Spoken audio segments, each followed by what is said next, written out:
नमस्कार, आप देख रहे हैं शर्मगिरी समाचार। मैं हूं आपके साथ फजल अब्बास। बहुत जल्दी आलमनगर पे हम करेंगे बहुत बड़ा खुलासा।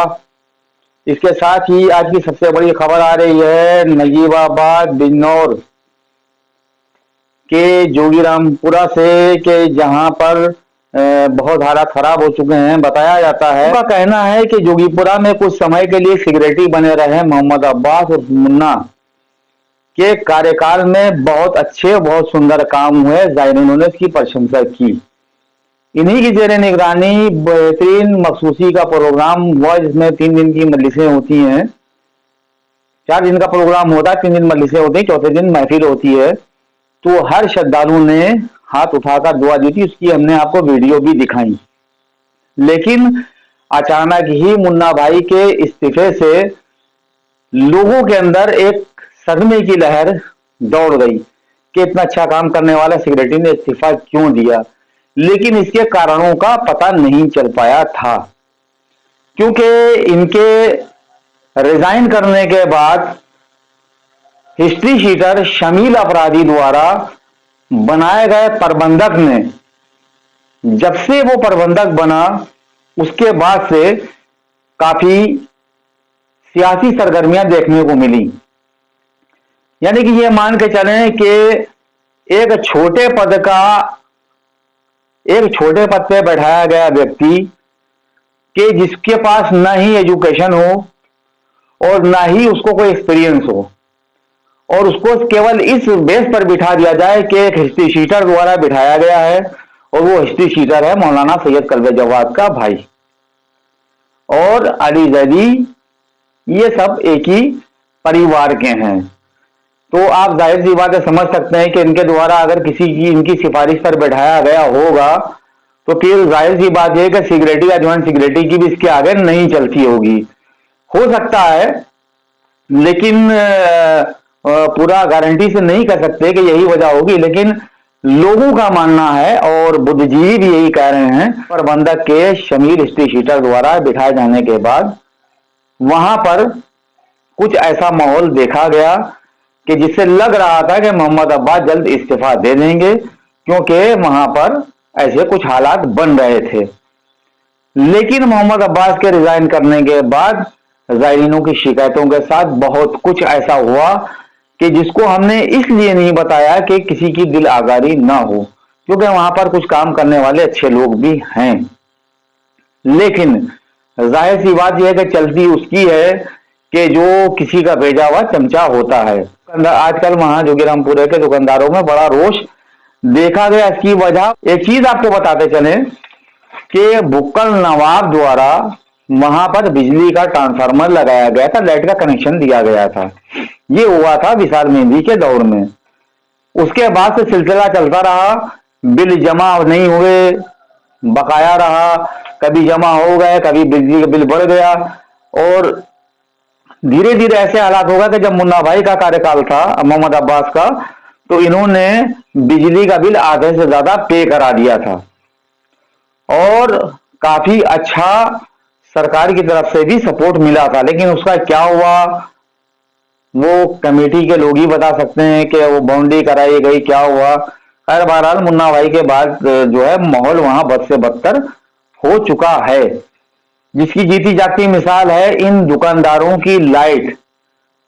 जब इनके मीटर लगे हुए हैं तो उनकी मीटर की लाइट काटने का क्या मतलब, जबकि इनके ऊपर इल्जाम ये लगाया गया है कि ये बिजली का बिल जमा नहीं करते, ये बिजली का बिल टाइम से जमा नहीं करते, किराया नहीं देते। जबकि दुकानदारों का कहना है कि हम भैया टाइम से बिल भी जमा करते हैं, और दुकानों का जो हमारा जोगीपुरे की दरगाह वक्फ की दरगाह की दुकानें बनी हैं, जो कैसर बाकरी के कार्यकाल में बनवाई गई थी, क्योंकि पहले दुकानदार तख्तों पे और झोपड़ियां बनाकर रहते थे, तो कैसर बाकरी ने अपने कार्यकाल में दुकानदारों के लिए एक मार्केट टाइप की बना दी थी कि एक साइड में दुकानें हो जाएं चाय की और खाने की, और वहां पर एक कैंटीन है जो इफ्तिखार भाई चलाते थे या उनके बच्चे चला रहे हैं, और एक होटल जो नवाब साहब का किनारे है वो भी मरूम मर चुके हैं। अब उनकी जोजा उस होटल को चलाती हैं, वो भी बहुत कम ही चलता है, ना के बराबर।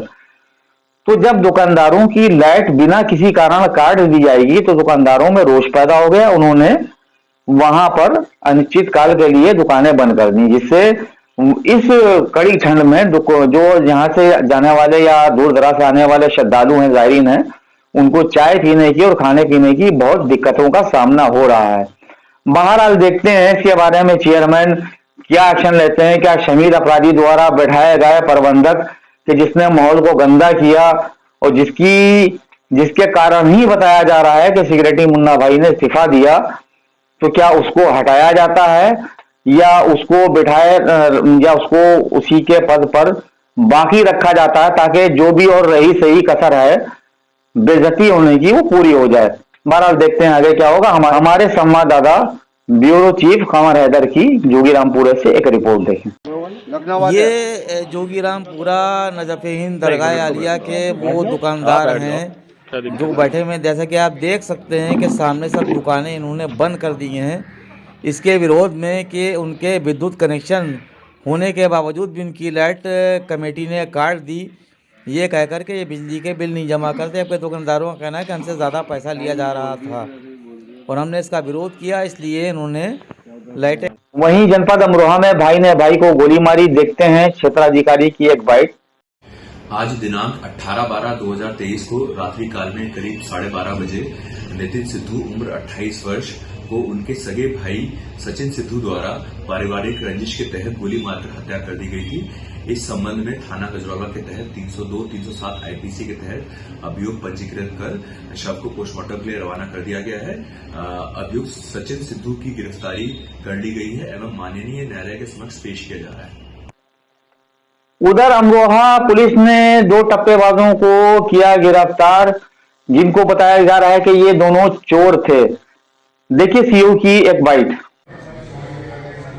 श्रीमान पुलिस अधीक्षक महोदय अमरोहा श्री कुंवर अनुपम सिंह महोदय के नेतृत्व में जनपद में अपराध व अपराधियों के विरुद्ध अभियान चलाया जा रहा है। इसी अभियान के क्रम में थाना हसनपुर पुलिस द्वारा दिनांक 16/12/2023 को कस्बा हसनपुर निवासी श्री रामपाल सिंह के साथ हुई टप्पेबाजी की घटना का सफल अनावरण करते हुए इसमें अभियुक्त बिलाल उर्फ कालिया व आसिफ 2 अभियुक्तों को इसमें टप्पेबाजी में चोरी की गई धनराशि व एक मोटरसाइकिल व अवैध असलों सहित दोनों को अरेस्ट किया है। इसमें यह उल्लेखनीय है कि इस घटना का अनावरण ऑपरेशन दूरदृष्टि के तहत जो शहर में कैमरे जगह जगह स्थापित किए गए हैं, उन कैमरों की मदद से मोटरसाइकिल घटना में प्रयुक्त जो मोटरसाइकिल थी उसका नंबर ट्रेस करते हुए उसमें पुलिस टीम द्वारा लीड ली गई तथा घटना का सफल अनावरण किया गया है। अभियुक्त का चालान मान्य न्यायालय किया जा रहा है, आवश्यक विधिक कार्रवाई की जा रही है।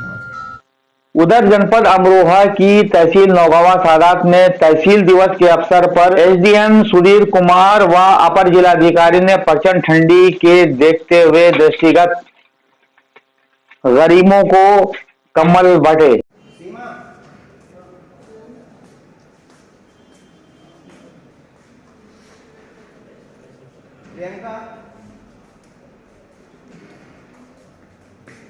शिवानी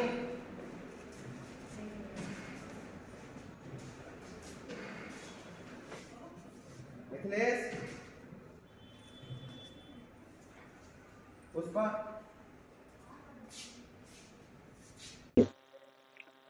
हमारी हर अपडेट हम आपको दिखाते हैं सच्ची और अच्छी खबरें तथ्यों के साथ। बहुत जल्दी हम करेंगे शिया वक्फ बोर्ड और आलमनगर के मामला पर बहुत बड़ा खुलासा, क्योंकि लोगों को ये शिकायत रहती है कि आप एक ओर की खबर दिखाते हैं, दूसरी ओर की खबरें क्यों नहीं दिखाते हैं। उसकी 2 वजहें हैं। एक ओर के लोग हमको ऑपरेट करते हैं, हमें पूरी सच्चाई बताते हैं तो हम उनकी न्यूज दिखाते हैं। दूसरी ओर जिनके खिलाफ दिखाई जा रही है वो हमसे बात करने को तैयार नहीं होते हैं, या घबराते हैं, या डरते हैं, या हो सकता है कि वो गलत हो, इसलिए वो सामने कैमरे के आने से घबराते हैं, इसलिए वो हमारे कैमरे के सामने नहीं आते, ना हमसे वो संपर्क करते हैं। यही वजह है कि दूसरी ओर की हम खबर नहीं दिखा पाते। जो उनकी चापालूस, जो उनके चाटुकार लोग हैं, वो उनको मक्खन पालिश लगाकर दिखाते हैं और दिखाते हैं कि बहुत अच्छा काम कर रहे हैं, जबकि हम तथ्यों के साथ खुलासे करते हैं। हम किसी की चमचागिरी हमारा चैनल नहीं करता। हमारा काम है सच दिखाना और सच दिखाना। उसमें किसी को तकलीफ होती है या बुरा लगता हो, हमारा काम है जब सरकार, केंद्र सरकार, प्रदेश सरकार मीडिया को पूरा सहयोग कर रही है, ऑपरेट कर रही है, कि जो मीडिया चैनल जो अखबार सच दिखा रहे हैं या सच के लिए काम कर रहे हैं, तो उनको पुलिस का भी सहयोग है, सरकार का भी सहयोग है। यदि अगर से इन कामों में कोई अड़चन या कोई रुकावट आती है तो हमारी शिकायत पर सरकार द्वारा, शासन द्वारा उन लोगों के खिलाफ कार्रवाई भी हो सकती है कि जो हमारे काम में रुकावट पैदा कर रहे हैं। देखते रहिए शर्मवेरी समाचार। नमस्कार, जय हिंद।